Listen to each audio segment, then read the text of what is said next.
Iya. Jadi diceritakan ada seseorang syekh, ada seseorang penyampai ceramah.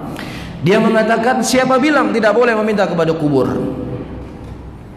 Siapa bilang tidak boleh memohon kepada kubur? Ayat Al-Quran jelas nyata membolehkan kita meminta kepada kubur. Dia bawa ayat ini. Ayatnya apa? La tahsabanna alladhina qutilu fi sabilillahi amwat bal ahya inda rabbihim yurzaqun.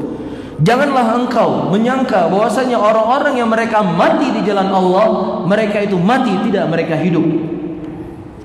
Inda rabbihim yurzaqun. Kemudian ada seorang talib min talabah, ada seorang penuntut ilmu yang hadir di majelis tersebut. Dia mengatakan, mohon maaf ya Syekh, mohon maaf ya Syekh, iya, ayat yang kau jadikan sebagai sandaran bolehnya meminta kepada kubur, ini justru ayat ini membantah ucapan Anda sendiri.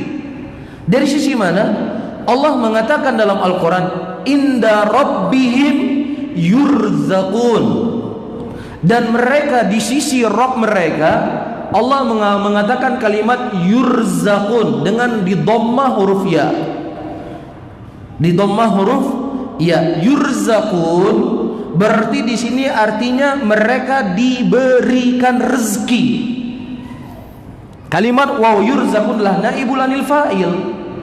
Jadi mereka bukan mereka yang memberikan rezeki, Allah yang memberikan rezeki kepada mereka.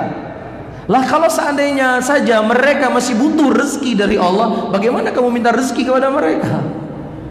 Boleh Anda jadikan ayat ini sebagai dalil kalau Allah mengatakan inda rabbihim yarzuqun. Mereka hidup di sisi Rabb mereka dan mereka yarzukun, mereka memberikan rezeki. Tapi Allah tidak mengatakan yarzukun, memberikan rezeki. Allah mengatakan yurzakun, mereka diberikan rezeki.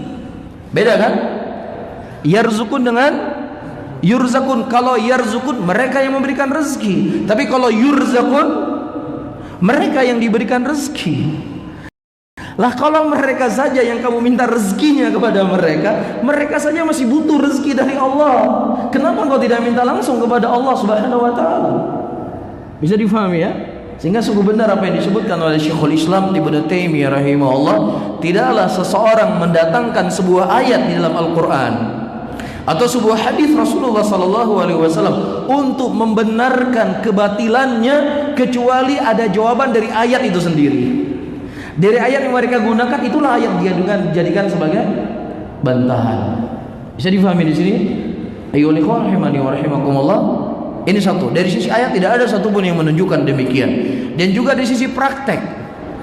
Ketika terjadi musim kemarau yang sangat panjang di zamannya Umar bin Khattab radhiyallahu taala anhu. Iya.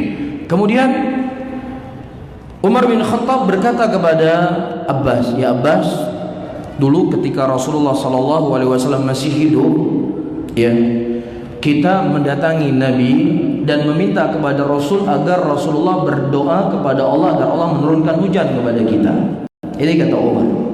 Adapun hari ini wahai Abbas, Rasulullah sallallahu alaihi wasallam telah meninggal. Maka bangunlah engkau, berdoalah engkau dan mintalah kepada Allah agar Allah menurunkan hujan kepada kita. Di situ ada makam Nabi dekat Umar. Umar nggak berkata, wahai Abbas, dulunya Rasulullah itu masih hidup, kita datangi kepada Nabi dan minta kepada beliau agar Allah menurunkan hujan kepada kita. Maka Rasulullah juga masih hidup dalam kuburnya. Ayo datang ke kuburan Rasulullah. Nggak ada Umar berkata demikian. Tetapi Umar berkata, bangunlah wahai engkau Abbas, berdoalah dan mintalah dan mohonlah kepada Allah agar Allah menurunkan hujan kepada kita. Sehingga dengan athar ini para ulama menekan ijma seluruh sahabat Rasulullah sallallahu alaihi wasallam tidak boleh seseorang meminta kepada mayyit. Meminta itu hanya kepada Allah Subhanahu wa taala. Allah Subhanahu wa taala memerintahkan kepada Rasulnya. Di dalam Al-Quran surat Jin ayat ke-21 kata Allah, Qul inni la amliku lakum darra wa la rasyada. Katakanlah ya Muhammad, katakan wahai Muhammad, umumkan kepada mereka, sampaikan kepada seluruh umat, Kul inni la amliku lakum darra, sesungguhnya aku tidak mampu untuk menghilangkan mudarat dari kalian, dan juga aku tidak bisa memberikan petunjuk.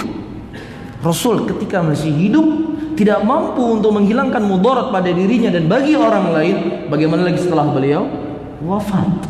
Nah, kalau seandainya ini kepada Rasul, manusia yang paling terbaik, bagaimana lagi kepada orang yang di bawah kedudukannya siapa? Rasulullah sallallahu alaihi wasallam. Wadih. Agama ini sangat wadih. Terlebih perkara apa? Tauhid.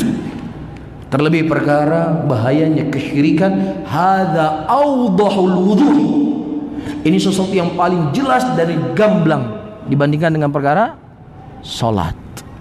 Salat jelas enggak kita salat? Jelas ya? Perkara salat itu sudah jelas. Perkara salat itu sudah gamblang, dan perkara tauhid itu lebih jelas, lebih gamblang daripada salat.